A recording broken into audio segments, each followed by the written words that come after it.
Hi there. We're going to be playing Chapter 9, Unexpected Enemy this time.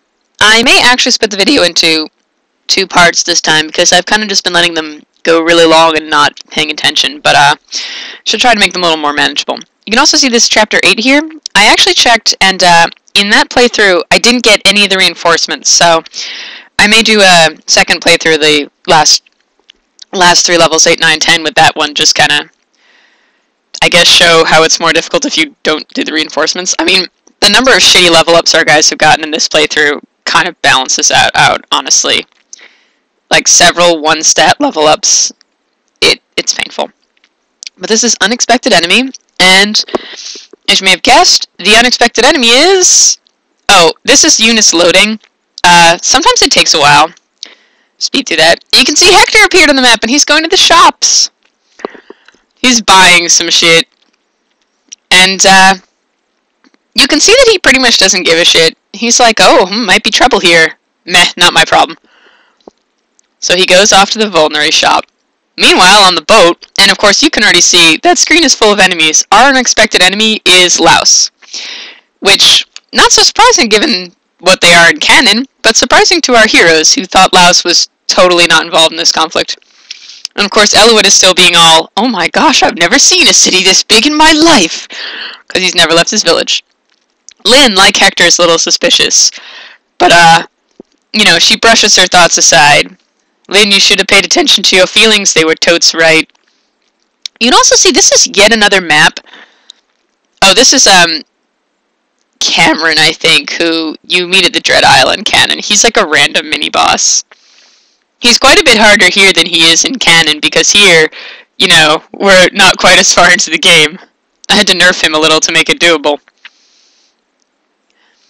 Oh no, it's a trap! Not for the first time. Eliwood is really confused by this. He's like, I've never even heard of this place. They have nothing to do with this. But what Eliwood doesn't know is that sometimes various nations, or in this case, territories of Lycia, become allies. And of course, he immediately freaks the heck out. You'll have noticed, so the character's goal is to... It sounds like it would be an escape chapter they have to get to the mountains, but it's actually defeat all. The idea is that you can only reach the mountains if you defeat all the enemies, so they can't follow you. You know. But, so, we're actually gonna sort our items here a little, because they got a little disarranged. Right. I ended up getting an extra heal staff for Priscilla. We probably are not going to need it. I think that that's actually more heals than there are turns left in the game. But it's not like we're running out of money, so why not? You see the Speedwing in the secret book? Yeah, I've been saving them for Hector because sometimes he's kind of shitty and needs the help.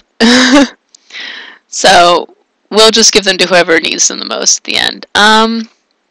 Should have more axes. We're running on axes. Also, the left key on my keyboard is being a little sticky, so if you see me having to press it multiple times, you know why. Dang, I thought I bought enough lances. Well, because we used up a bunch in the last chapter. This is a chance. Has Kent ever used his sword? I think he used it like one time. This is a chance for him to maybe use it. Because we already have so many sword people that there was really no need for him. But, yeah, this is a boring part, I guess, where I'm just sorting through items. So, let me tell you a little about the chapter. You'll notice that it's yet another chapter with a map that's really needlessly enormous. I'm actually just gonna... Can I, like, just dump Lynn's sword? I guess I'll do that when we get to the map, because a one-use sword, not very useful. But, let's do a quick save. And we can view the map. You can see it's yet another map that is stupidly enormous. I think I just have this tendency when I draw maps to make them way too large. And we don't even have that many units, really, so a lot of the action takes place kind of in the middle here, and there's also some down here, but beyond that, at times the map can become a little foolishly large. I probably could have stood to make it smaller, but I got too into the design, I guess. Many of the maps have this problem, you'll have noticed. I like how it looks aesthetically, you know, kind of just a big old town, but I think it plays pretty well, though. There's a lot of enemies, but in this hack in particular, your characters will be pretty high level by the end of it, but since there's no main game, it's not that big of a deal. Hector is going to be appearing here. On either turn 1 or turn 2, I don't remember, and then he comes over here. And we recruit him with Eliwood. This is one of the recruits that's really not obvious who you should do it with, because you'd think it should be Lynn, right? She's the main character. But no, it's Eliwood. He appears as NPC, and I guess you'll see why in the conversation. But yeah, Eliwood and Lynn are the only 2 people who ever recruit anybody in this hack. And Elliwoods are somewhat not obvious at times. Let's see. I'm actually going to move these guys to the front a little, because the others have high movement and don't need it as much. Yeah, Lances should be fine. There's going to be reinforcements spawning at a few different locations in the map, particularly down here. The easiest way to not get overwhelmed is to create a little blockade here with a strong dude, because they won't come all the way around, and if they do, you can prepare for it. So, this is, I should repeat, a chapter where I may die. So, look forward to having more than one video of this. Okay. Eliwood turned out much better in my other run, but Lynn is better in this one. So first, we're going to have Eliwood move up here and give him the rapier so that that dude doesn't totally slaughter him. We're also having Priscilla go over so that if he gets injured, she can heal him. You also notice there's lots of houses to visit here. They all have text. I carefully wrote it.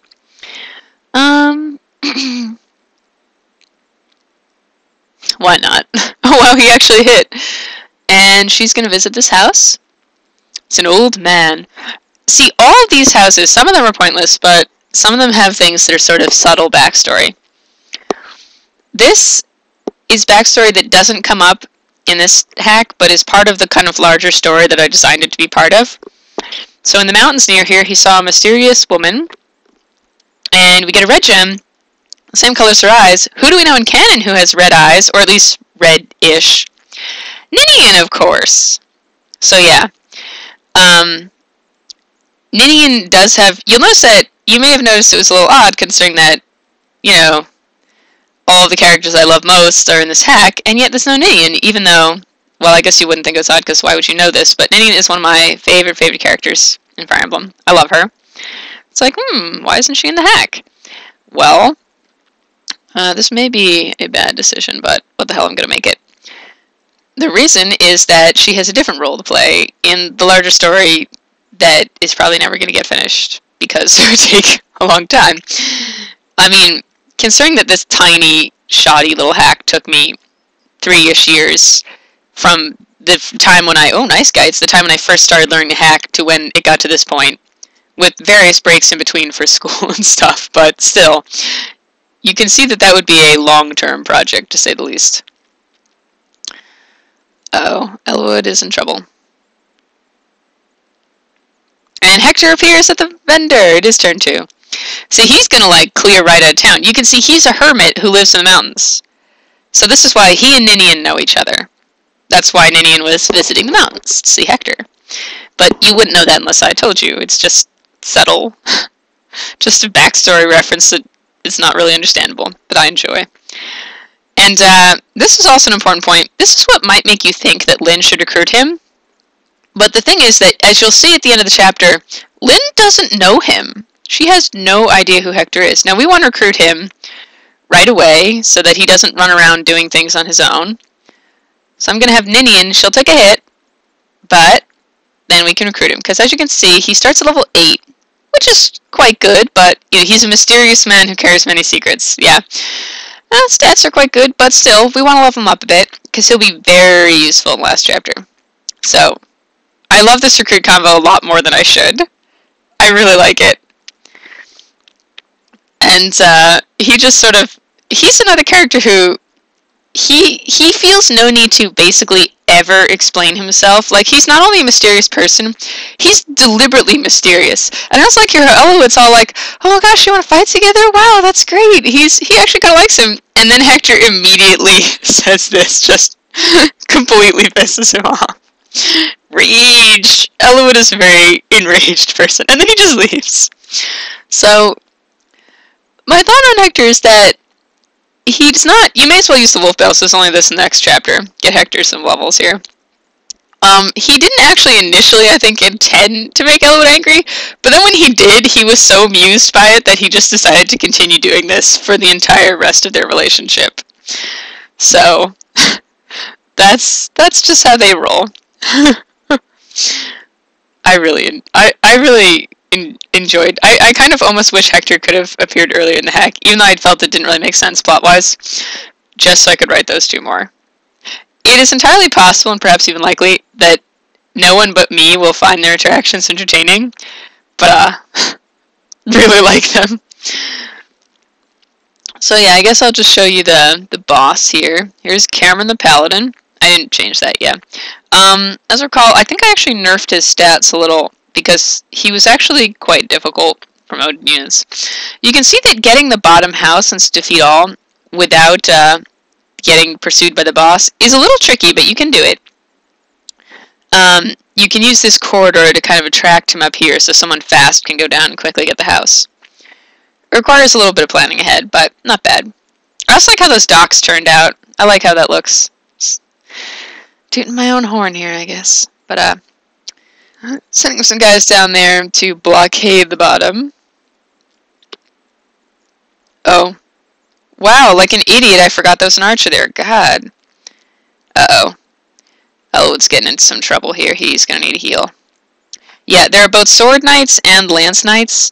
You really have to keep track of which ones you're facing, or you can screw up very quickly. I'm not doing a very good job on this chapter so far, but you know, keep on trying. And enemies, Nino, I guess at least it was speed. Enemies in this chapter have started to use steel weapons. There's a tree around here somewhere. I'm going to put dirt down here in the tree. Carla's going to go back up. Louise can grab a few levels down here. Farina, move up here to help out. Because the reinforcement's going to be coming through here, so we want to have some dudes in the center there. But, sorry if this commentary just got a little boring. I'm trying to think this through so I don't get my characters killed. I mean, not that actually, we're kind of getting to the point where I could stand and cut the video, because I could see it's going to take ages to finish the chapter. See, the reinforcements came in.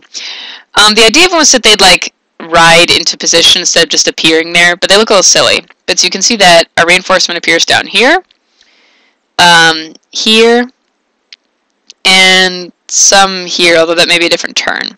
And they can, the thing is, if you don't know they're coming, they can appear right in the middle of your dudes.